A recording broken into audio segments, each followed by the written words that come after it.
She tried to feed him to his children. Catherine Mary Knight was born on October 24th of 1955, and she was from New South Wales, Australia. Catherine was born and raised in a very unconventional and dysfunctional family. Her father was a drunk, and he would SA her mother up to 10 times a day, and her and her siblings would have to watch. Catherine had to leave school at the age of 15 because she didn't know how to read or write, and she was a bully. Leaving school without basic skills didn't leave her many options for a job, so she ended up working at a local clothing factory, but where she really wanted to work was a slaughterhouse, and in 1971 she got that job. At this new job, Catherine was thriving and she loved every second of it, and every night before going to sleep she would hang her tools above her bed.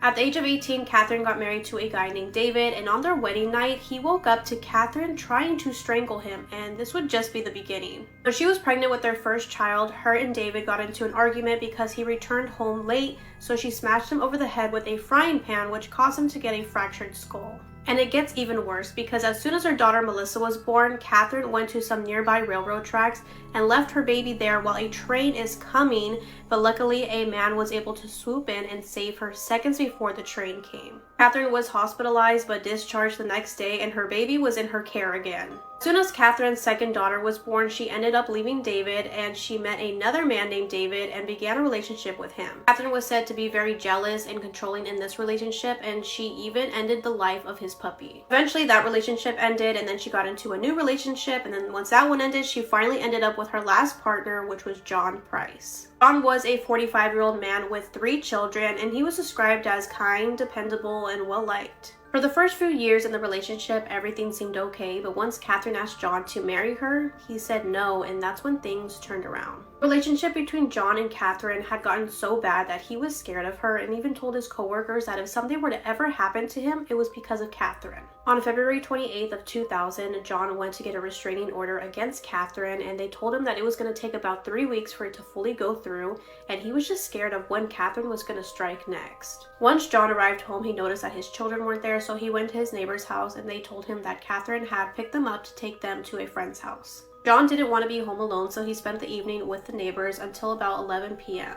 Once he made it back home, he fell asleep and was woken up by Catherine wanting to be intimate with him. Next morning, John never made it to work, so a coworker went to go check on him and a neighbor went to go check on him as well, and then they noticed a trail of blood. They immediately called police, and once police arrived, they were met with a very horrific scene that would haunt them forever. There was something hanging from the doorway that looked like a curtain, but it wasn't. It was John's skin. It was like a perfect skin suit. Blood was covering the walls and the floors, and once they made it to the kitchen, they found a pot, and inside of that pot was John's head along with vegetables. Once police made it over to the dining table, they saw that there was 2 plates set, and it had steak, potatoes, and gravy, and it also had little name cards of John's children, and yes, that steak was John. As police were still investigating, they could hear snoring coming from inside of the home, so they went to the bedroom and found Catherine unconscious but alive.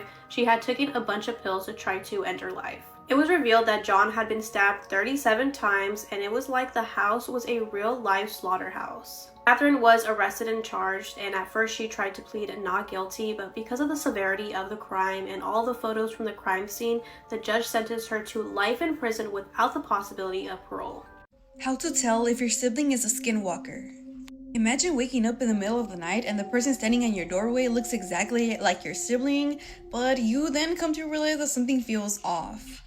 Because in Native American folklore, there's something called a skinwalker. Now, these beings are said to mimic animals and humans. Or at least they try to. Which technically it means that if one wanted to get close to you, they try to pretend to be someone in your household, like your sibling. One sign that many people talk about is looking at your sibling's behavior and looking exactly how they act strangely. They start moving weirdly, start talking very weirdly, and their tone sounds somewhat robotic and high-pitched, abnormal. Like if they're trying to act or learning how to be human. You may also notice that when you're talking to them, they repeat the words that you say because they're trying to understand how to keep a conversation.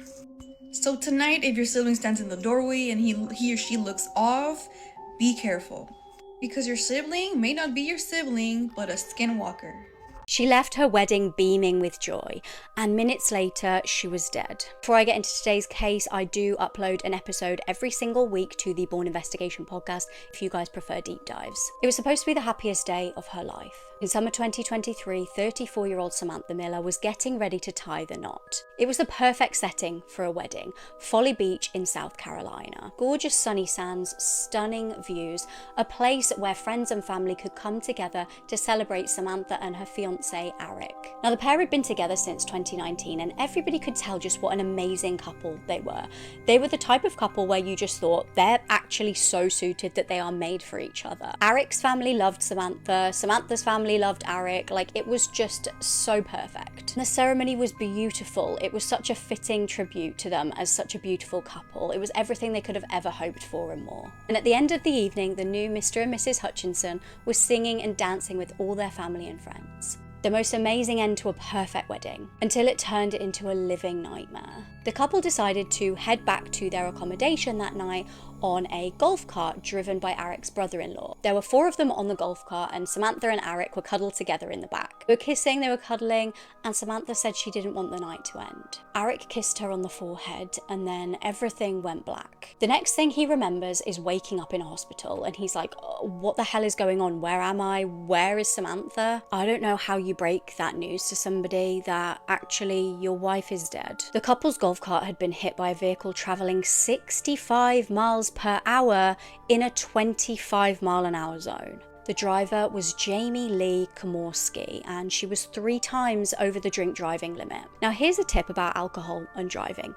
Just don't. That's how you know if you're okay to drive. If you're safe enough to drive, just don't have a drink at all. The golf cart had been sent flying over 100 yards. The 4 passengers were thrown out, and it just kept rolling. Horrifically, wedding guests who'd left the wedding and were staying in nearby accommodations suddenly heard these sirens wailing. They could hear a massive commotion. They were like, what the hell is going on? They had no idea what they were witnessing unfold. 3 of the passengers were in and out of consciousness, and they were soon raced to hospital. Eric had broken both of his legs in the crash and needed emergency surgery, but he was thankfully alive. The same couldn't be said for Samantha. She was tragically pronounced dead at the scene, and Jamie was stood there at this scene infuriatingly after causing all of this absolute tragedy, refusing to have a breathalyzer test done. She'd been on a full-on bar crawl that evening, and she'd just been driving from bar to bar to bar. She was also adamant to the police that she'd done nothing wrong, and she was so drunk that she couldn't understand why they were arresting her. She kept saying, like, what are you doing? And when she started to sober up in the cells and spoke to her dad on the phone, her only concern was herself, not the family that she just ripped apart. Now, she eventually pleaded guilty to reckless homicide and was given 25 years. What do you guys think? Is that enough? This woman gladly admitted to torturing a man for 3 days and unaliving him. You murdered this man. Yes, You tortured him. of course. This one is crazy. The interview footage. Oh my god. Hi, I'm Meg. I talk about your crime. Let's get into this case. Today we're talking about a woman called Angela Simpson. She was born in November of 1975 in Phoenix, Arizona. Though there's really not much at all out there about her childhood. She doesn't like to talk about it in interviews. She does, though, hint at a rough childhood, that she was in foster care, and we also know for a fact that she was in and out of mental hospitals from a very young age. She was apparently diagnosed with a few mental disorders at a young age. Not really sure what those were, but based on the interview clips, a lot of people deem her a psychopath. That's not to say that she is diagnosed as one, though. There are also reports that she was diagnosed with antisocial personality disorder, but there's nothing confirmed anywhere, so I'm not gonna say it was confirmed. As a young adult, she was on the streets a lot working. She was an adult worker and hung around some pretty rough crowds. She was in and out of police custody. So really not a good start to life. She also had 4 kids, which she also refuses to talk about in interviews. But yeah, that is everything we know about Angela's life before this big crime. Let's skip to August 5th, 2009, when Angela was only 33 years old. Wednesday, August 5th, 2009, firefighters are called to a parking lot of a church. There is a bin on fire, and they thought this was just some hooligans, some young kids pulling a prank. They were simply not prepared for what they were going to see when they extinguished this fire. Cannot imagine the shock. They put the fire out and they discover a scene that will forever disturb them all. There was a body of a man and it was in very, very rough shape. There was injury, there was dismemberment. It was absolutely horrific. Obviously, police are called at that point, and it was clear to the police that whoever did this had a lot of hatred. Like, this was a crime of passion, so they thought. They definitely thought that the crime was personal. Upon further investigation, the man was missing all his teeth, and he had a large nail in his head. All done while he was still alive. We were eventually able to identify the man to be 46-year-old Terry Neely. Terry was disabled and living in an assisted living facility. He was able to walk just a little bit, but he did usually need a wheelchair. So the first thing that police thought was, where's this wheelchair? So they asked the public to keep an eye out in case one ends up popping up somewhere. Terry was described to be a man who really kept to himself, but was a nice guy. Police eventually get a tip that there is a wheelchair that matches the description outside of an apartment building. And lo and behold, they believed that it was in fact Terry's. They enter the apartment building to see if any of the workers have any information on what could have happened to Terry. And they did indeed have information. One of the workers had witnessed the crime. Something was up with Angela's apartment that day, and this guy went to check it out. He works there, you know, and he walks in to find Angela and another man beating on this poor guy. And then Angela essentially told the guy, you tell anyone, you know, you're next. So obviously at this point, police are heading to Angela's apartment, and it's very clear to them upon arrival that the crime definitely happened there. The apartment was basically empty. There was like bits of carpet missing. It smelled of bleach. Someone was clearly trying to clean something up. The police had it real easy in this case, because not only did they have that worker who was like, I literally saw it happen, but Angela was already in custody for another crime. So they didn't have to go and find her, because she was already in police custody. And just to make it that little bit easier for the cops, when they did confront her, she literally was like, oh no, yeah, that was me. In fact, she was very happy to tell them all of the details. All the details of what happened. She claimed that Terry was a snitch and that he deserved it. By snitch, she means that he had bragged to her about putting other people in jail, essentially snitching on people, and he was apparently like bragging like, oh, they're never gonna get out of jail because of me. She didn't even know the people that he put in jail, but she, according to her, a snitch is the second worst thing you can be. Police actually found no evidence that he ever worked with the police or helped the police or snitched on anyone. And when she was asked, you know, what if he wasn't a snitch and you unalived the wrong person? This was her response. Oops, if he wasn't. Right. She confessed to keeping Terry in her house for 3 days. He couldn't move off the chair he was on for 3 days. I'm gonna try not to say anything too bad because I really don't want this video to get taken down. But, let's see. She removed his teeth one by one. That was done with, like, pliers. Pliers. Kind of rip, you know. She also took a nail, used a hammer to place that nail,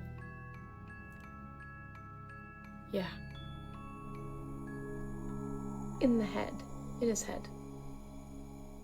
And she did this all while he was facing a mirror so he could watch it all happening to him. And then she used a knife on him 50 times. All while he was still alive. Which is just absolutely brutal and horrific, especially if he wasn't a snitch. Well, even if he was a snitch, he didn't deserve it. Like, oh my god, if he put bad people in jail, then he put bad people in jail. Terry did not deserve that. Nobody deserves that. Now, a huge reason I did this case was to go over the interview footage with you guys. Her only regrets were apparently that she didn't keep him longer. She wishes she had done 7 days instead of 3. So, she shows absolutely no remorse for the crime. She didn't fight her case at all, and she was given life in prison, but she said that she's happy with that result, though she does believe that she deserved the death penalty. So I'm going to show you a few interview clips that gave me the absolute chills. You won't want to miss watching those. I do think, though, that she puts on a bit of a show for the interviewer and the people watching, which is just that extra level of disturbing because she's describing acts that she literally did with joy. We're reacting in a separate video because I'm running out of time. Make sure you go and watch that. I'm going to post both videos at the same time so you won't have to wait. But yeah, this case is something else. See you in the next video. Let me know what case you want to see next. Bye! Another cold case has been solved thanks to DNA evidence. This time, the essay and murder of a 13-year-old girl in 1982. On May 23, 1982, 13-year-old Sarah Gear left a friend's home in Cloverdale, California to walk downtown. During her walk, Sarah was attacked, dragged down an alley into a secluded area behind a fence, where she was essayed and then strangled to death with her own shorts. The next morning, a fireman walking home after his shift discovered her body. But despite forensic evidence being found, Sarah's case quickly went cold and remained that way for years. In 2003, a criminalist with the DOJ developed a DNA profile using sperm found at the crime scene. But at the time, the DNA did not have a match in any databases. But in 2021, a PI and the FBI were brought in to help, and according to the DA's office, the FBI's access to familial genealogical databases finally cracked the case. The DNA was found to be a familial match to a man named James Oliver Eunuch, who was 20 years old at the time of the crime. After the genealogical match, the FBI conducted surveillance on Eunuch and collected a discarded cigarette, and DNA analysis then confirmed that the cigarette matched the DNA profile. And it also matched DNA found on multiple articles of Sarah's clothing. In July 2024, 62-year-old James Eunuch was arrested at his home. He denied knowing anything about Sarah and maintained his innocence, and since he was pleading guilty, he went to trial. During his trial, he admitted to knowing her. He testified in his own defense. According to the DA's office, quote, during his testimony, Eunuch explained that the 13-year-old Sarah Gear propositioned him while he had been playing a video game at the Cloverdale arcade. He claimed that they had had consensual on a hillside near the Russian River, implying that Sarah must have been assaulted and murdered later that evening by a phantom man who failed to leave behind any DNA evidence. His trial continued, and last week, after just 2 hours of deliberations, the jury found James Eunuch guilty of the essay and murder of Sarah Gear. The DA's office said, quote, the jury rejected Eunuch's fictitious account and, after more than 4 decades, finally held him accountable for his crimes. Eunuch is expected to be sentenced to life in prison without the possibility of parole. While it took 44 years, Sarah finally has justice.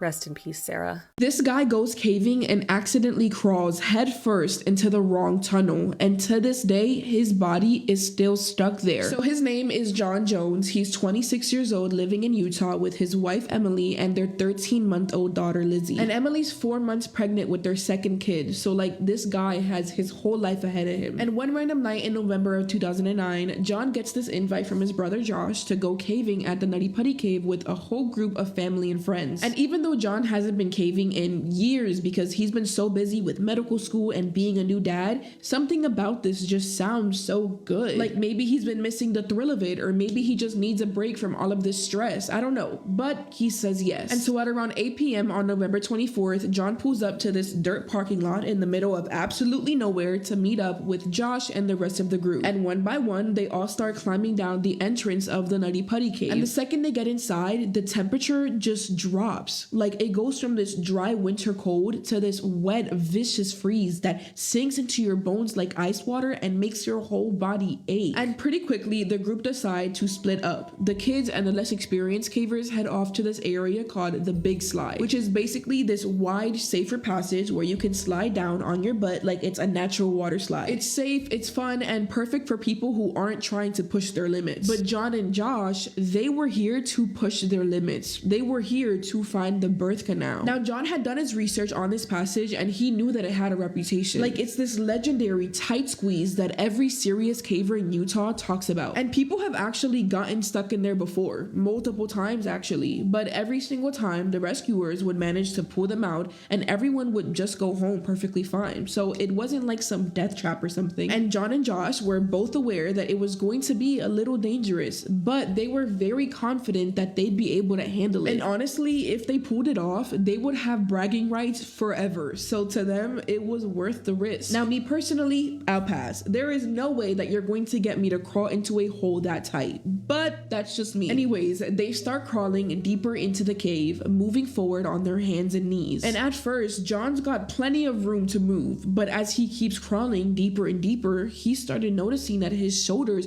were now scraping against both walls of the cave, and the ceiling was getting so low that he had to duck his head down and turn it sideways in this really uncomfortable position just to be able to keep squeezing through. But that's not even the worst part, because the walls of the cave were now pressing against his chest, and every time he tried to take a breath, he could feel the rock pushing back against his ribs, making it harder and harder to fully expand his lungs. Like, imagine trying to breathe with someone sitting on your chest. That is what it felt like. But John just kept telling himself that this was normal. This is just what caving is like when you're going through these really challenging passages. And so he kept reminding himself that this is what he signed up for. And so he decided to keep on pushing forward, inch by painful inch, pulling himself deeper and deeper into the cave. And eventually he reaches these two tiny openings that are right in front of him, and he stops there for a second, staring at them while trying to decide which entrance leads to the birth canal. And the one on the left looked to be about 18 inches wide and the most challenging, so he kind of just figured that this had to be the one. Or at least he thought it was. So he yelled back to his brother Josh, who was somewhere in the passage right behind him, "Hey, I think this is it. I'm going in." And Josh just yelled back, "Okay, go for it." So John positions himself head first and he starts sliding down this incredibly small passage. And in his head, he's thinking, okay, I'm almost there, just a little bit further and this passage is going to open up. Except John keeps sliding and sliding, and he's starting to realize that something isn't quite right here. Like, instead of going up like he should, the passage is actually getting even tighter, and he can feel the walls closing in around him more than before, which is the opposite of what's supposed to happen. But John just kind of figured that maybe he was getting a little bit paranoid. Like, tight spaces mess with your head. They make you second guess everything. So he told himself that if he just kept pushing forward, he'd eventually see an opening any minute now. It just had to be ahead. And so he does one big push with his hands, really trying to propel himself through whatever tight spot he's wedged into.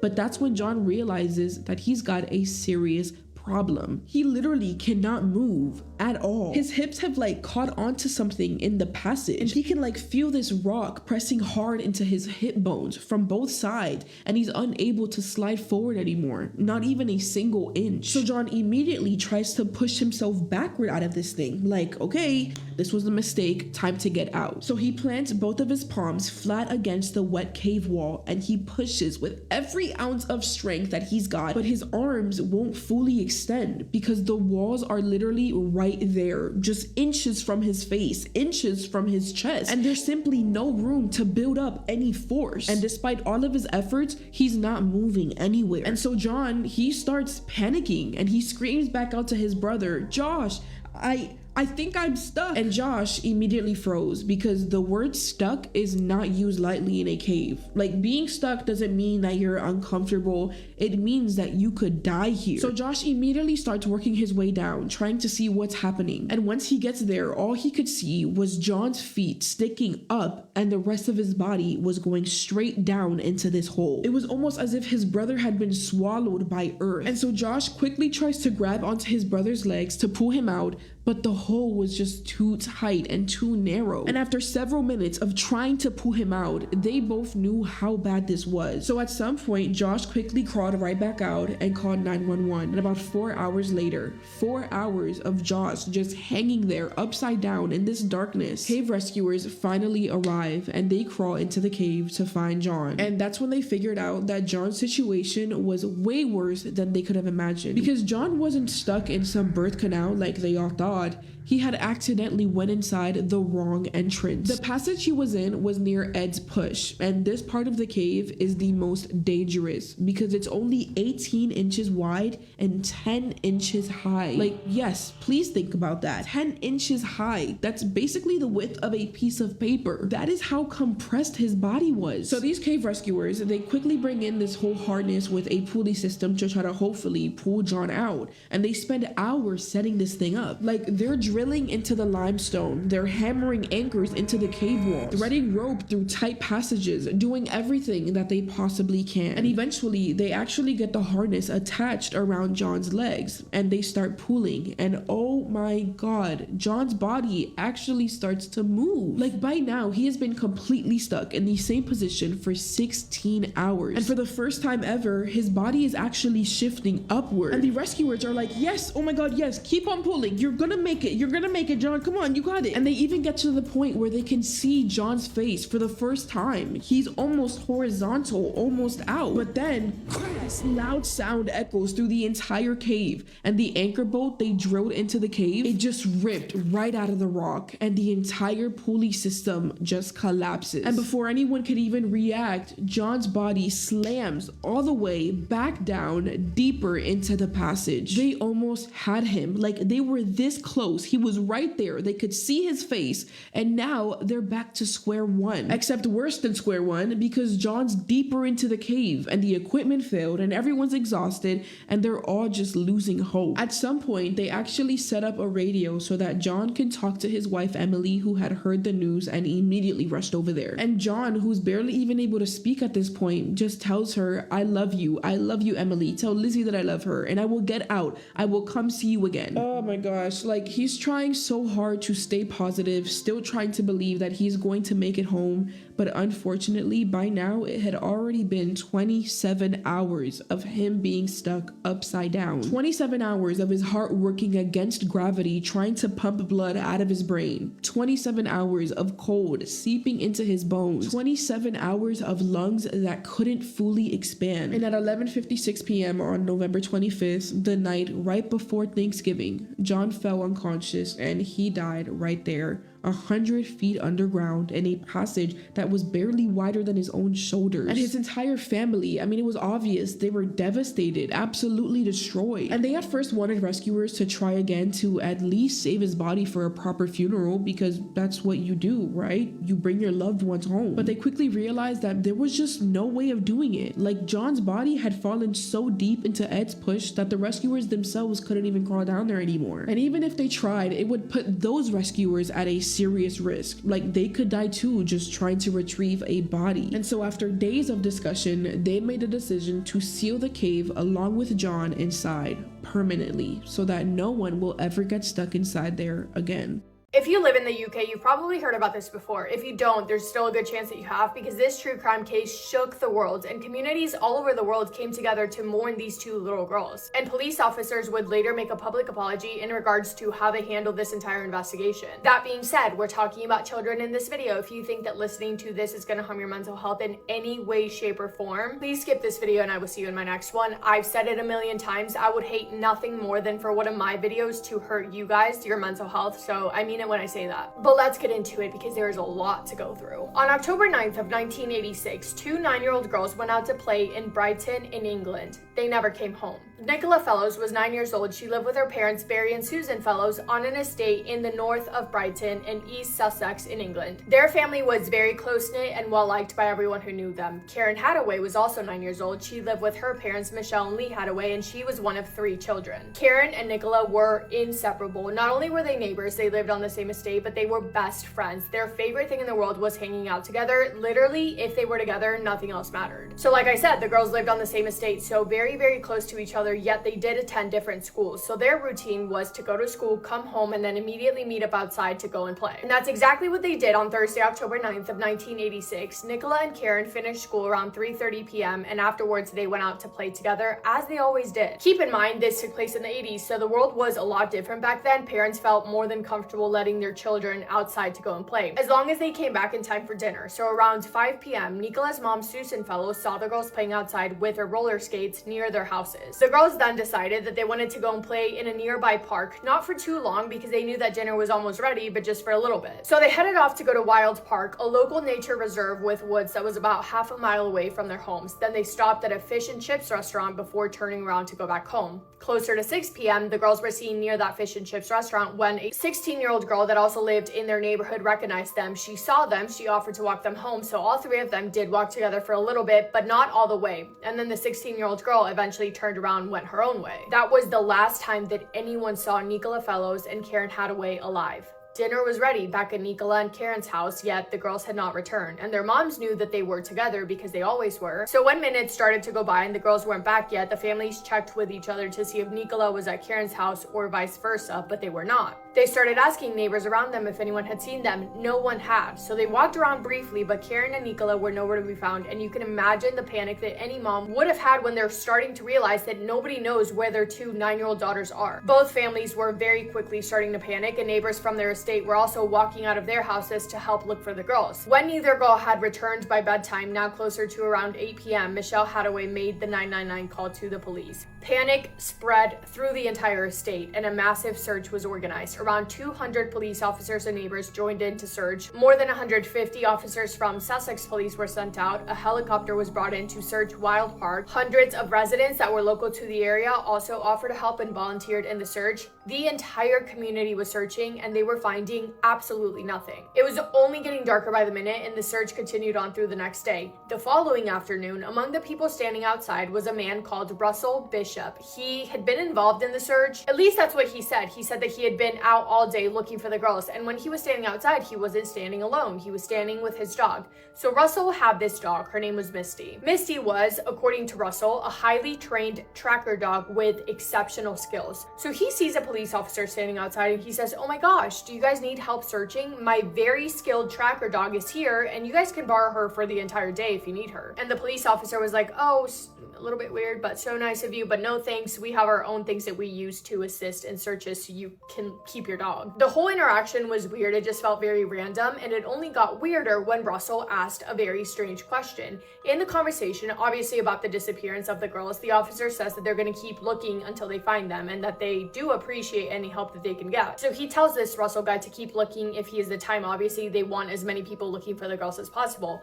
His response to that was, "Well, yeah, I could keep looking and all, but if I find them and they're no longer alive, I could get arrested for that, right?"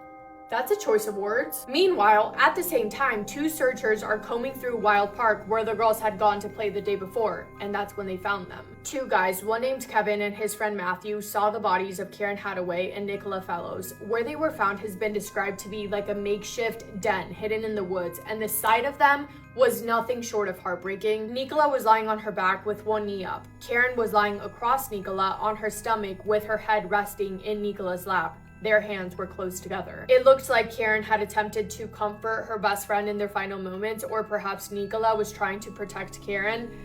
It was horrible. Their bodies were cold to the touch, and it was more than clear that they were gone. The area was taped off as a crime scene. The bodies were taken, and that night, both families had to go in and identify the girls. It goes without saying, the families both collapsed on the ground when they saw their girls, best friends, for the very last time. No parent should ever have to bury a child, and realizing that they were going to have to brought them an incomprehensible amount of pain. The bodies were identified to be those of Karen Hadaway and Nicola Fellows. The two best friends would be forever frozen in time, forever only 9 years old. When the autopsy results came back, they revealed the horror of what actually happened to the girls. Both girls had been manually both had been essayed both before and after they were already gone, and all of their clothing had been tampered with. The medical examiner determined that they were murdered on October 9th, right around dinner time, but no exact time was determined. Now let's get back to Russell Bishop, because at fault of his own, he had made himself look suspicious, and now investigators knew that they had to find the person responsible for doing this. His name kept coming up. Not only because of his strange behavior, offering up his dog randomly and then asking if he would get arrested, but also because while him and the police officer were talking, they heard a loud scream coming from the grassy area. The girls' bodies were discovered at that exact time, interrupting their conversation, and when they were found, Russell ran faster than the officer to the bodies. Keep in mind that he is no relation to the girls. I understand that any human being would be concerned, but there was just something not right about Russell, and when they reached the bodies, the police officer later testified that Russell never actually got close enough to actually see the bodies properly, obviously because the area was being taped off as a crime scene to secure it, obviously. Yet, come to find out, Russell later told a neighbor that the sight of the two girls together with Karen's head on Nicola's lap was, quote, a vision I will never forget, end quote. How did he know that detail when he never actually got close enough to see? He somehow happened to have the descriptions of how the girls were found exactly, and he had details that only the person responsible for committing the crime would know. So naturally, authorities wanted to talk to him, and when they did, Russell also gave conflicting statements and alibis that didn't quite add up. But let's talk about who this guy is in the first place. Russell Bishop was only 20 years old in 1986. He worked as a roofer and he lived on a ground floor apartment in Brighton, about 8 miles away from where the girls lived. But Russell, he was well known in the area where the girls lived because he had previous encounters with both families in one way or another. He played football and cricket with Barry Fellows, Nicola's father, and he was friends with a tenant who lived with Nicola's family at the time. His friend was renting a room in Nicola's house. In fact, the day that the girls disappeared, Russell visited Nicola's house. He knocked on the door asking for his friend Dougie, the tenant that was renting the room at their house, but he wasn't there, so he was told to leave. Nicola was the one who answered the door, so she saw the man who would take her life standing in front of her at her front door just hours before he made her his victim. Russell lived with his pregnant girlfriend, Jeannie Johnson, and their young son, but he was known to have a string of other girlfriends. Allegedly, at the time of the crime, there were rumors that he was cheating on his girlfriend with a 16-year-old girl who lived around the corner from Karen and Nicola. Russell Bishop also had a criminal record. He had been arrested for burglary, robbery, and theft, and he was known to be weird around children. So there were a lot of red flags surrounding this guy, but in order to be able to make an arrest, investigators were going to have to find something connecting Russell directly to the crime because he was weird, he made weird comments, he asked weird questions, and did admit to seeing the girls playing outside the day that they went missing, but there was nothing solid yet, and they knew that they needed to find this if they wanted the arrest to stick, which obviously they did. So while they were doing that, Russell was out behaving so strangely. He knew that they were looking into him, and he was pretending to be so innocent, but also just so weird, doing so many disrespectful things. First of all, he walked out to the area in which the girls had been found in, and he left flowers and a note. And there's such a weird, uncomfortable picture of him right next to where the girls were found. Who takes a picture like that, especially if you're a stranger who has absolutely no connections to the girls and who is being looked at as a suspect? The first piece of evidence was found shortly after the bodies were discovered. Well, actually, it was found prior to the bodies being recovered, but it wasn't really looked at. They didn't really pay attention to it until after the bodies were found and identified. It was a blue sweatshirt found discarded near the entrance of Wild Park. Said sweatshirt contained paint flakes that matched paint from Russell Bishop's workplace and fibers that were consistent with materials from Russell's house. There was also pieces of this specific kind of plant, a plant that was right by where the girls were found. This sweatshirt would later become the key piece of evidence in this case, both in 1987 and again 31 years later. That was enough for authorities to move in and make an arrest, and on October 31st of 1986, 3 weeks after the murders, Russell Bishop was arrested in connection to Karen Hadaway and Nicola Fellows' case. Then on December 5th, he was officially charged. He remained in custody awaiting trial, and the families hoped that justice would be simple now that he was behind bars, but they were so incredibly wrong. The trial of Russell Bishop began November 30th, 1987. He pleaded not guilty, and from the start, everything went wrong. The prosecution built their case around this blue sweatshirt that was found at the park where the girls were found in and also had connections to Russell Bishop himself, plus eyewitnesses' accounts placing him near the girls around 6:30 p.m., plus his eerie knowledge of the crime scene details that he should not have known. But the forensic team botched it because they never recovered the girls' bodies' temperatures, aka they couldn't say an exact time of death. They also never measured the marks around their necks, so they couldn't link that to Russell's hands, and DNA technology in 1986 was unfortunately not anywhere near advanced enough to be able to be definitive. The judge openly criticized the, quote, series of mistakes in the prosecution's case, and then Russell Bishop's girlfriend, Jeannie Johnson, took the stand and she lied, giving him an alibi that placed him safely at home at the time when the crime would have taken place.